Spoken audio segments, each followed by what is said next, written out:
बिस्मिल्लाहिर्रहमानिर्रहीम। अस्सलामुअलैकुम। मैं हूँ सदफ जंजुआ और आप सबका मेरे यूट्यूब चैनल सदफ जंजुआ में तहे दिल से खुशामदीद। गर्मी की तासीर को ख़त्म करने के लिए मैं आपके लिए लेके आई हूँ गोंद कतीरे के शरबत की रेसिपी। गोंद कतीरे की जो तासीर होती है ना, वो ठंडी होती है और ये जिगर के लिए, मसाने की गर्मी, जिगर की गर्मी ख़त्म करने के लिए बहुत ही मुफीद। ये कुछ इस तरह का होता है, ये पंसार की दुकान से कहीं से भी आसानी से मिल सकता है। इसको क्या करेंगे, हम थोड़ा सा लेके गोंद कतीरा पानी में भिगो के रख देंगे और फिर ये सुबह है, इसकी शेप बिल्कुल चेंज हो जाएगी, फूल जाएगा, फिर हम इसका शरबत बना लेंगे। एक बर्तन में थोड़े से हम तो मलंगे भिगो देंगे, ये पानी में डाल देंगे तो ये थोड़ी देर में फूल जाएंगे।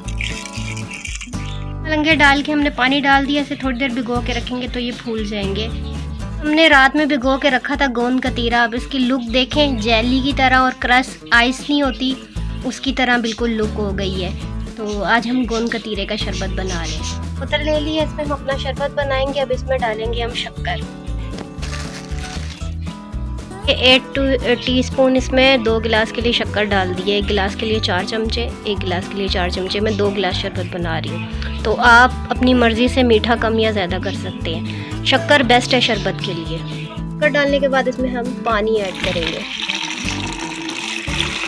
ये आधा गिलास पानी डाला, इसे मिक्स कर लेंगे, फिर मज़ीद पानी ऐड करेंगे। ढक्कन लगा के इसको शेक करना है, अच्छे से हिलाना है ताकि अच्छे से हमारी शक्कर और पानी मिक्स है। शक्कर अच्छे से मिक्स हो गई है। 2 गिलास हमने पानी डाल दिया है इसमें। हमारा तुख्म लिंगा भी अच्छे से फूल गया, अब ये भी शामिल कर देंगे। अब ये मैंने आधा नींबू ले लिया। अगर आपके पास छोटा नींबू हो तो पूरा नींबू, ये बड़ा नींबू था तो आधा नींबू, इसका रस डालेंगे। नींबू का रस इसमें डाल देंगे। थोड़ा सा काला नमक डाल देंगे इसमें। काला नमक हाजमे के लिए बहुत अच्छा होता है, तो शरबत में लाजमी डालना चाहिए।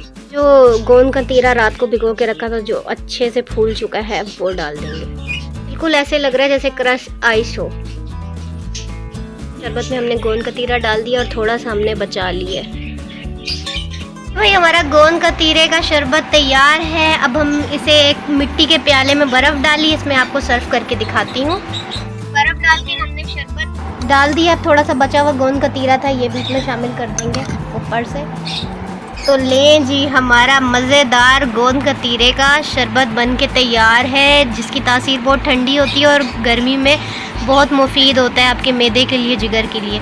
तो मेरी ये शरबत की रेसिपी ज़रूर आप ट्राई कीजिएगा। अगर आपको पसंद आई, लाइक कीजिए, शेयर कीजिए। और अभी तक आपने मेरा यूट्यूब चैनल सब्सक्राइब नहीं किया तो मेरा यूट्यूब चैनल सब्सक्राइब कर ले और घंटी के बेल आइकन को प्रेस करना मत भूलिएगा, ताकि मेरी हर न्यू आने वाली वीडियो का नोटिफिकेशन सबसे पहले आप लोगों के पास आए। उम्मीद है आप सब लोग खैरियत से होंगे। अपने अपने प्यारों का बहुत बहुत ख्याल रखना, अपनी दुआओं में मुझे भी याद रखना। अल्लाह हाफ़िज़।